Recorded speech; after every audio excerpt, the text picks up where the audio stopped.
2 fois par semaine, Nadia s'occupe de ses grands-parents et laisse son fils à la cantine. Problème, avec le nouveau protocole sanitaire, l'accès au restaurant scolaire est désormais limité. Ça m'oblige à speeder, laisser mes grands-parents à un moment où ils ont peut-être besoin de moi. Donc j'essaie de m'organiser comme je peux. Donc c'est pas souvent évident. Les jours d'affluence, avec au menu poisson et repas végétariens, seuls les parents qui travaillent peuvent laisser leurs enfants à la cantine. Pour les autres, c'est une autre histoire. J'ai le grand qui des fois finit à 11h, il est à Dalovles, donc à Mas-de-Mengue. Lui finit à 11h30. S'il y a des petits problèmes sur la route, ça devient compliqué. Je comptais reprendre à travailler en plus, mais du coup maintenant je ne peux pas, je sais que c'est impossible.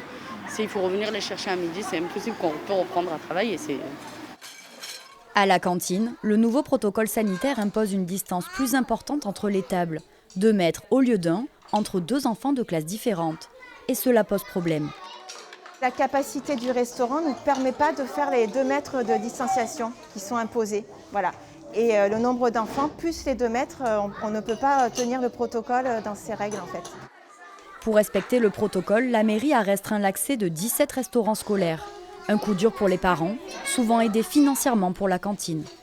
En rentrant à la maison, en mangeant à la maison, le repas ne revient jamais à 1 €. On est dans des quartiers défavorisés, ce sont des quartiers REP et REP+. Ça engendre des coûts financiers beaucoup plus importants pour les parents. Donc ce qui fait que certains enfants n'ont pas la possibilité d'avoir un repas chaud. Et c'est peut-être le seul et unique repas chaud que les enfants peuvent avoir à l'école. Au total, 28 écoles nîmoises sont concernées par ces restrictions, soit 34% des établissements de la ville.